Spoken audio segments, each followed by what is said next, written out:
The Harmonised Histories is an international comparative dataset created through harmonising data from existing surveys into one common format, consisting of 19 studies from the Generation and Genders programme, 8 of which are from other surveys.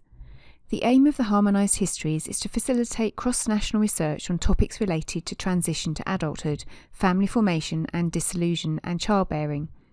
It enables researchers to investigate British fertility relationship dynamics in a cross-national perspective. Further information about the datasets can be found on the Harmonised Histories website. The link is provided below this video. The other Harmonised Histories surveys can be downloaded directly from the Gender and Generations programme website. This Understanding Society version is only available for download from the UK Data Service, which requires registration and agreement with the UK Data Service's terms and conditions.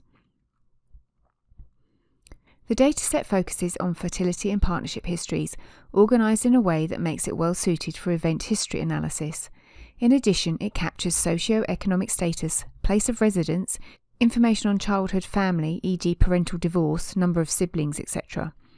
It is ideal for event history analyses, sequence analysis, for example what came first, marriage or birth, as well as latent growth curve analysis describing relationship patterns, for example family change over time, timing of marriage and divorce, and establishing differences in these patterns between countries.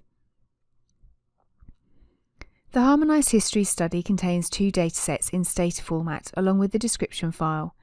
Dataset 1 contains retrospective information at Wave 1 and Dataset 2 contains retrospective information at Wave 1 and uninterrupted follow-up to Wave 9.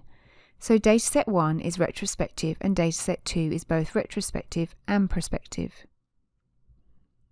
There are differences between the 2 datasets. As we can see, the first example denotes the retrospective information collected at Wave 1 in Dataset 1 and in Example 2 information collected at Wave 1 and from subsequent waves such as Wave 2, 3 and 4 in Dataset 2. Both examples show information gaps, i.e. whether information is available or not for participants across waves. For Dataset 2, people are only included who participated in consecutive waves without breaks.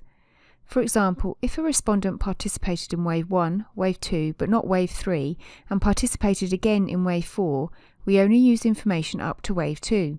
People could have participated for a maximum of 9 waves. When using the datasets, there are some do's and don'ts to follow. Do read the user guide. It gives information on the contents of both datasets and their limitations of use, such as do not use Dataset 2 to get information about relationships, fertility in later waves. It becomes increasingly selective. Do not use Dataset 2 to get information about the relationships of younger people, rising 16s, they are not included. Dataset 2 does not include booster samples, for example the BHPS sample included in Wave 2 or the immigrant and ethnic minority booster sample in Wave 6. Importantly, do not combine both datasets as they contain some of the same information and would produce misleading results. If you would like to use this study with other Understanding Society data, it's important to take note of the following. Some variables contain the same or similar information but may take different names depending on the dataset used.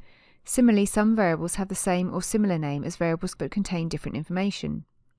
Unique Cross-Wave Person Identifier (PIDP) in Understanding Society datasets has been renamed ARID. Before combining the datasets, you will need to change the variable names in either dataset. Another difference is that the variable names are in capital letters and need renaming to lowercase. See the user guide for Stata code to combine the datasets and rename the variables from upper to lowercase, as well as information on missing value codes and redundant variables not available in the UKHLS data. Lastly, this table summarises the differences between the dataset we have talked about in this video and the Understanding Society Harmonised Marital and Cohabitation History study.